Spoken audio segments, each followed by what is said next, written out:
When Megatron has a new weapon of war that he needs built, or a powerful enemy he needs torn down, there's one team he calls on who can do both. These are the basics on the Constructicons. The toys that would become the Constructicons were first released in 1983 as part of the Japanese toy line Diaclone. Collectively known as the Construction Robo, the team was made up of 6 figures that each transformed from robot to construction vehicle, and which combined together to form a giant robot. The Construction Robo were imported by Hasbro to become part of the second year of the Transformers toy line in 1985, and given a new unified green and purple colour scheme to become the Constructicons, the first combiner team in the franchise. This group of Decepticon master builders consisted of Bulldozer Bone Crusher, a violent demolitions expert, Surgical Engineer Hook, a snobbish perfectionist truck crane, the bitter Long Haul, a dump truck who'd rather be fighting than transporting stuff, Concrete Mixer Mixmaster, a cackling chemist responsible for fabricating building materials, Mining and Salvage Operative Scavenger, an excavator desperate to prove his worth, and Payloader Scrapper, the team's leader, an architect and artist who loved to create using the bodies of his fallen enemies. Together, they formed Devastator, a primitive-minded robot capable of great destruction. The Constructicons' role in the original Transformers animated series was infamously tied up in one of the show's most notable continuity errors. In their debut episode in the first season, it was said that the team had been built on Earth by the Decepticons. In the second season, however, it was instead stated that they had existed back on Cybertron, where they had been good robots and friends with the giant Autobot Omega Supreme, before Megatron reprogrammed them for evil and gave them the power to combine.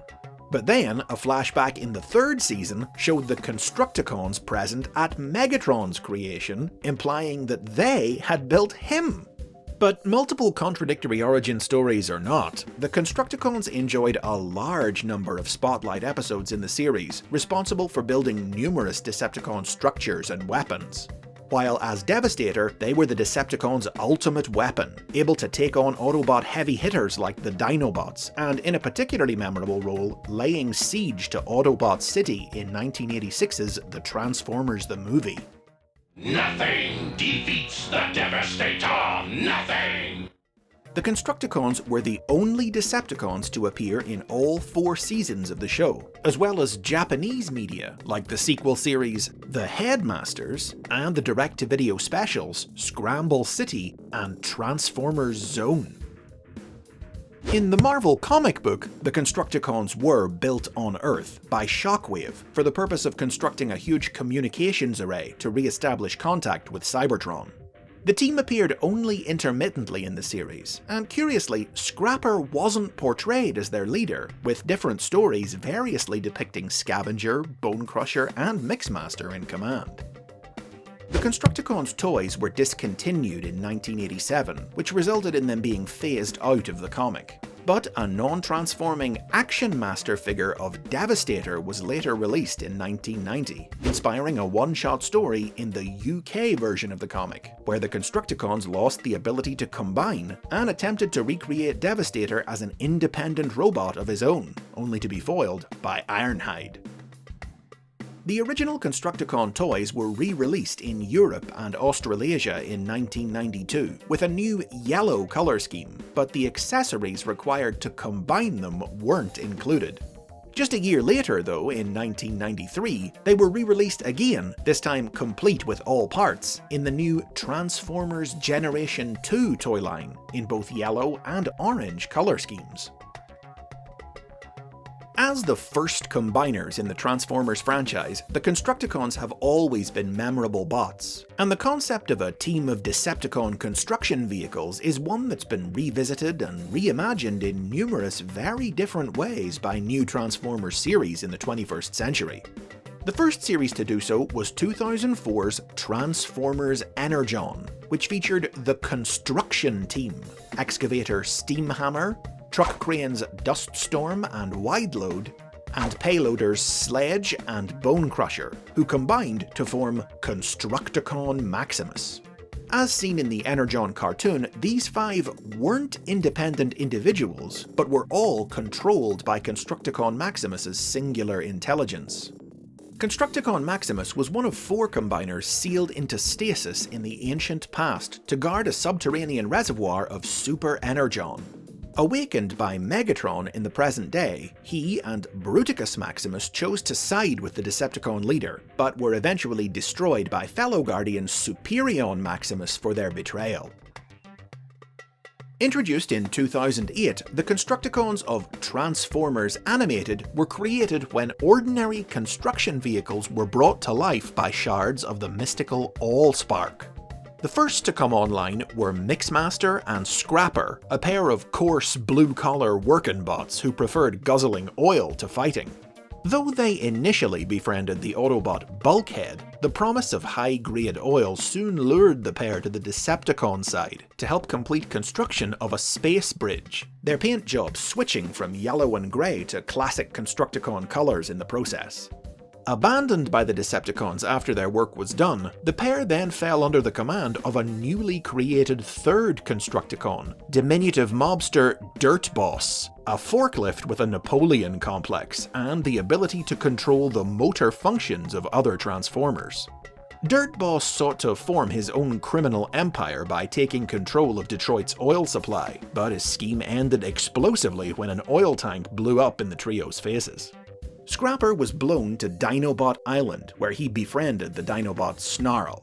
Mixmaster and Dirt Boss would have returned had Animated been renewed for a 4th season, in which the trio would have developed the ability to combine into Devastator, but sadly the show was cancelled, and no toys of any of the animated Constructicons were ever made.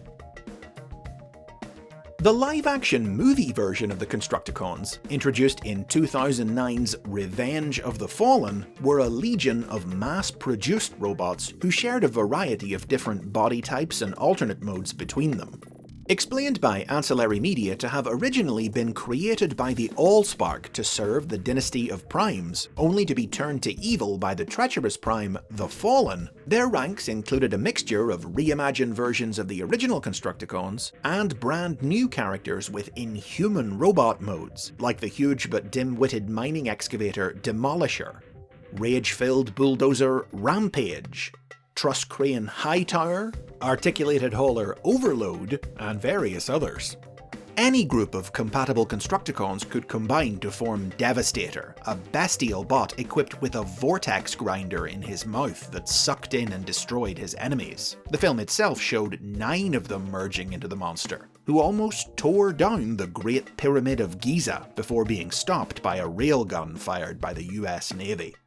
Multiple different toys of both select individual Constructicons and Devastator himself have been released in the various movie tie-in toy lines, with different figures depicting the Combiner as being formed from 6, 7, or most recently in the Studio Series toy line, 8 components. Now, these are just some of the most notable reinventions of the Constructicons from throughout the years. There have been a plethora of other versions of the team and its members featured in other series, and their iconic green and purple paint job is one of the most recognizable color schemes in Transformers history. The original Constructicons themselves, meanwhile, continue to regularly feature in new Generation 1 themed media. Their ranks have been added to with new members like the fickle Hauler and the unstable Gravedigger, and though many other combiners have come after him, Devastator's status as the original and most famous means he's still frequently depicted as the Decepticons' greatest weapon of mass destruction. From Dreamwave Productions and IDW Publishing's comic books to the Transformers Devastation video game, his appearance on the battlefield, towering over rooftops like a giant Cybertronian kaiju, is an immediate signifier that a Decepticon offensive has escalated to a terrifying new level. Befitting this reputation, the team served as the centerpiece of 2015's Combiner Wars toy line. New toys of all 6 Constructicons were released in a boxed set, able to merge into a huge 18-inch tall Devastator, who towered over all the other Combiners released in the line. But there's still room for new and unusual takes on the original team as well, as perhaps best exemplified by IDW's comics. After Spike Witwicky was able to trap and destroy Scrapper, leaving Devastator incomplete, Megatron captured the Autobot Prowl and used him as a guinea pig for a new, improved combiner process, re-engineering him to merge with the remaining Constructicons as the head of a new Devastator. Prowl was later freed from Megatron's control, but the Constructicons found that they had quite liked merging with the Autobots' cold, logical mind, and so decided to leave the Decepticons and follow him instead. But having the power of Devastator at his fingertips made Prowl a dangerous, unpredictable force, and ultimately required the other Autobots to take him down. Devastator was subsequently rebuilt into a more traditional configuration by Starscream, who was able to make the Combiner loyal to him by forcing the Constructicons to merge with his faithful follower, ex-Autobot payloader, Scoop. Other notable appearances by the Constructicons in recent years have included Machinima's Prime Wars trilogy of cartoons, and most recently a dedicated spotlight story arc in IDW's new Transformers Galaxies series, which explored a new origin story for the team, following their turn to the dark side after they gained the ability to combine and were exiled from Cybertron by Nominus Prime out of fear for their new destructive power. And there'll no doubt be many more stories in the years to come, as the Constructicons remain a standout fan-favourite team, famous as both Cybertron's foremost builders and creators, and its greatest force of destruction. And those are the basics on the Constructicons. Construct a comment down below about your favourite member of the team, or the version you like best. Like and subscribe for more Transformers history and lore, and if you can, consider visiting Patreon to support the series.